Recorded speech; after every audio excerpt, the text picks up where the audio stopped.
안개가 자욱한 목요일 아침, 김포시의 작은 장례식장은 무거운 구름 아래 침울한 분위기로 가득했다. 하늘은 잿빛이었고 장례식장 안은 차가운 공기와 슬픔으로 얼어붙어 있었다. 27세의 지은은 8개월 된 배를 안고 관 속에 누워 있었다. 그녀의 얼굴은 창백했지만 마치 잠시 잠든 듯 평온해 보였다. 미안해, 미안해, 정말 미안해. 관 앞에 무릎 꿇은 태호의 목소리는 속삭임보다도 작았다. 그의 눈은 이틀간의 눈물로 붉게 충혈되어 있었고 면도하지 않은 턱수염은 지친 얼굴을 더욱 초췌하게 만들었다. 태호는 지은의 차가운 손을 잡고 있었지만 그의 영혼은 마치 자신도 함께 죽은 듯 공허했다. 장례식장 한쪽 구석, 검은 한복을 입은 태호의 어머니 문씨 여사가 서 있었다. 그녀의 얼굴은 슬픔보다는 분노와 수치로 일그러져 있었다. 눈빛은 얼음처럼 차갑고 입술은 굳게 다물려 있었다. 그녀는 아들이 관 앞에서 흐느끼는 모습을 냉정히 바라보고 있었다. 어떻게 갑작스럽게 세상을 떠난 거지? 어제까지만 해도 멀쩡했는데. 8개월 된 임산부가 그렇게 갑자기. 주변에서 조문객들의 웅성거림이 들려왔다. 누구도 큰 소리로 묻지는 않았지만 모두가 같은 의문을 품고 있었다. 건강했던 임산부가 어떻게 하룻밤 사이에 숨을 거두었는지. 문씨 여사가 관 옆으로 다가가 낮지만 단호한 목소리로 말했다. 오늘 안으로 화장해야 한다. 더 이상 가문에 망신을 끼쳐선 안 돼. 태호는 고개를 들어 어머니를 쳐다보았다. 그의 눈에는 혼란이 가득했지만 반박할 기력은 없었다. 평생 어머니의 말에 순종했던 그였다. 지은이 살아있을 때도 그녀가 시어머니에 대해 불만을 털어놓을 때마다 태호는 어머니는 우리를 위해 그러시는 거야 라고만 말했다. 지은이가, 아이가, 태호의 목소리가 떨렸다. 법적으로 문제없어. 율사도 사망을 확인했잖니. 더 미뤄봤자 소문만 커질 뿐이야. 문씨 여사의 눈빛은 단호했다. 주변 조문객들은 그 대화를 들으며 더욱 낮은 목소리로 수근거렸다. 태호의 집안은 김포에서 작은 제약회사를 운영하는 중산층 가문이었지만 문씨 여사는 체면을 무엇보다 중시했다. 며느리의 갑작스러운 죽음은 그녀에게 큰 수치였을 것이라. 승려들이 들어와 마지막 유식을 준비하기 시작했다. 향 냄새가 퍼지고 연불 소리가 장례식장을 채웠다. 태호는 지은의 얼굴을 마지막으로 바라보았다. 그녀의 입가에는 희미한 미소가 떠 있는 듯했다. 결혼식 날 그녀가 지었던 환한 미소가 아니라 마치 무언가를 알고 있는 듯한 신비로운 미소였다. 태호는 조심스럽게 지은의 배에 손을 얹었다. 8개월 동안 함께 기다려온 그들의 첫 아이. 지은은 그 아이를 얼마나 간절히 원했던가. 3년간의 불임치료 끝에 얻은 소중한 생명이었다. 하지만 이제 그 아이도 그녀와 함께 떠나게 된 것이다. 미안해. 아빠가 너희를 지키지 못했어. 태호의 눈물이 지은의 배 위로 떨어졌다. 그 순간 태호의 몸이 굳었다. 그의 손 아래 지은의 배에서 미세한 움직임이 느껴졌다. 처음엔 착각이라 생각했다. 슬픔과 충격으로 생긴 환각일 뿐이라고. 하지만 다시 분명히 움직였다. 태호의 눈이 커졌다. 심장이 미친 듯이 뛰기 시작했다. 그는 주변을 둘러보았지만 아무도 그의 충격을 눈치채지 못했다. 승려들은 유식을 이어갔고 조문객들은 고개를 숙인 채 기도하고 있었다. 화장터 직원이 다가와 조용히 말했다. 곧 화장을 시작해야 합니다. 관을 닫겠습니다. 태호는 다시 지은의 배를 바라보았다. 순간 모든 것이 느려지는 듯했다. 지은의 배가 다시 움직였다. 이번엔 더 뚜렷하게 마치 아내 아이가 필사적으로 신호를 보내는 것처럼. 관을 닫으려는 직원의 손이 천천히 다가왔다. 문씨 여사는 불만스러운 표정으로 태호를 바라보았다. 조문객들은 마지막 작별을 준비했다. 그리고 태호의 귀에 지은의 목소리가 들리는 듯했다. 우리 아이를 지켜줘. 화장로의 불이 이미 준비되고 있었다. 태호의 손가락 아래 지은의 배가 세 번째로 움직였다. 그 순간 태호의 세계가 무너졌다. 멈춰. 태호의 절규가 장례식장을 뒤흔들었다. 그의 비명은 연불 소리를 뚫고 모두의 귀에 꽂혔다. 장례식장의 시간이 멈춘 듯했다. 모든 이의 시선이 태호에게 쏠렸다. 승려들은 경전 낭독을 멈췄고 조문객들은 충격과 혼란 속에서 서로를 바라보았다. 뱃속 아이가 움직여요. 화장을 멈춰주세요. 태호는 관 앞에 무릎 꿇은 채 외쳤다. 그의 목소리는 사람들의 심장을 찌르는 듯했다. 많은 이들은 슬픔에 미친 남편의 환각이라 생각했다. 일부 친척들은 안타까운 표정으로 서로 눈짓을 주고받았다. 문씨 여사가 재빨리 다가와 태호의 팔을 붙잡았다. 그녀의 얼굴은 분노와 당혹으로 일그러져 있었다. 정신 차려. 모두 보고 있잖아. 태호는 어머니의 손을 뿌리치며 다시 지은의 관으로 다가갔다. 제발, 누구든 확인해 보세요. 아이가 살아있어요. 장례식장은 혼란에 빠졌다. 일부 조문객들은 자리를 뜨기 시작했고, 다른 이들은 호기심 어린 눈으로 관을 바라보았다. 문씨 여사는 태호를 말리려 했지만, 그의 필사적인 모습에 주변 사람들도 동요하기 시작했다.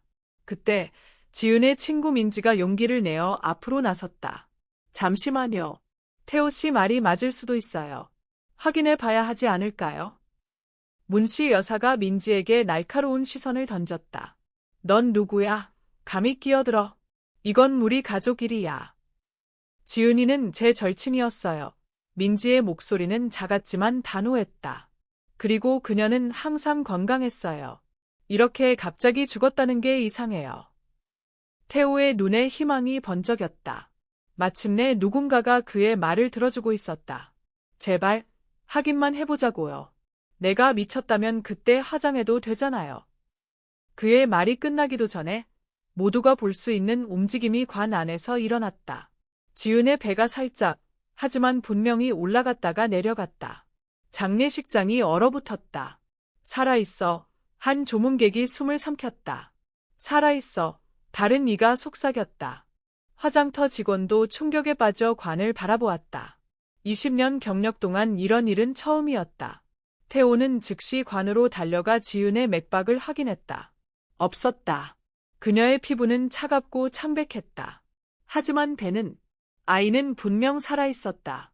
장례식장에 있던 한 남성이 앞으로 나섰다. 저는 간호사입니다. 확인해 볼게요. 모두가 숨을 죽인 채 지켜보는 가운데 간호사는 지은의 배에 기를 대고 첨진기를 꺼내 조심스럽게 확인했다. 몇 초 후 그의 표정이 바뀌었다. 태아의 심장이 뛰고 있습니다. 아이가 살아있어요. 그 말에 장례식장은 완전한 혼돈에 빠졌다. 누군가는 기적이다 라고 외쳤고 다른 이들은 휴대폰을 꺼내 구급차를 불렀다. 태호는 충격과 기쁨, 혼란이 뒤섞인 표정으로 그 자리에 무릎 꿇은 채 움직이지 못했다. 빨리 병원으로 옮겨야 합니다. 간호사가 외쳤다. 제왕절개로 아이를 구할 수 있을지도 몰라요. 순식간에 장례식장은 응급실로 변했다. 누군가 인근 김포 종합병원에 연락해 응급 제왕절개 준비를 요청했다. 병원은 장례식장에서 10분 거리였다. 태호는 지은의 손을 꼭 잡은 채 눈물을 흘렸다. 견뎌, 우리 아빠가 꼭 구해줄게. 문씨 여사는 그 광경을 보며 창백한 얼굴로 벽에 기대섰다. 처음으로 그녀의 강인한 모습이 무너졌다. 그녀의 눈에는 공포가 서려 있었다. 마치 끔찍한 비밀이 드러날까 두려워하는 듯했다.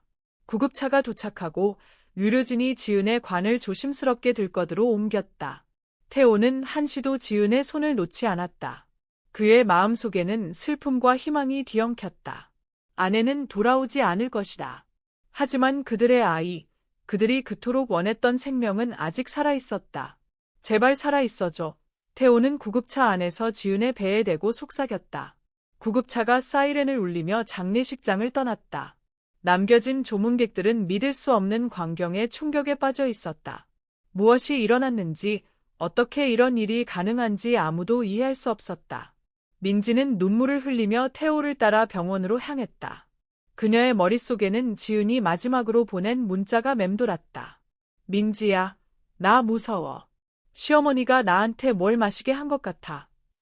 장례식장에 홀로 남은 문씨 여사는 주변에 아무도 없자 의자에 털썩 주저앉았다. 그녀의 손은 떨렸고 눈에는 눈물이 고여 있었다. 하지만 그 눈물이 죄책감인지 계획이 무너진 좌절인지 아무도 알 수 없었다. 그녀의 가방에서 작은 유리병이 살짝 보였다. 라벨에는 작은 글씨로 무언가 적혀 있었지만 그녀는 재빨리 가방을 닫았다. 김포 종합병원의 수술실 복도는 차갑고 고요했다. 형광등 아래 태호는 창백한 얼굴로 앉아 있었다. 그의 눈은 충혈되어 있었고 손은 멈추지 않고 떨렸다. 수술실 문 위에 붉은 등이 2시간째 켜져 있었다. 생과 사의 경계에서 그의 아이가 싸우고 있었다. 태호 씨. 지은의 친구 민지가 커피 2잔을 들고 다가왔다. 그녀의 눈도 눈물로 부어 있었다. 이거 마셔요. 기운 낼 거예요. 태호는 고개를 들어 그녀를 바라보았다. 그의 눈은 공허했다. 고마워. 그는 커피를 받았지만 마시지 않았다. 손에 쥔 따뜻함만으로도 충분했다.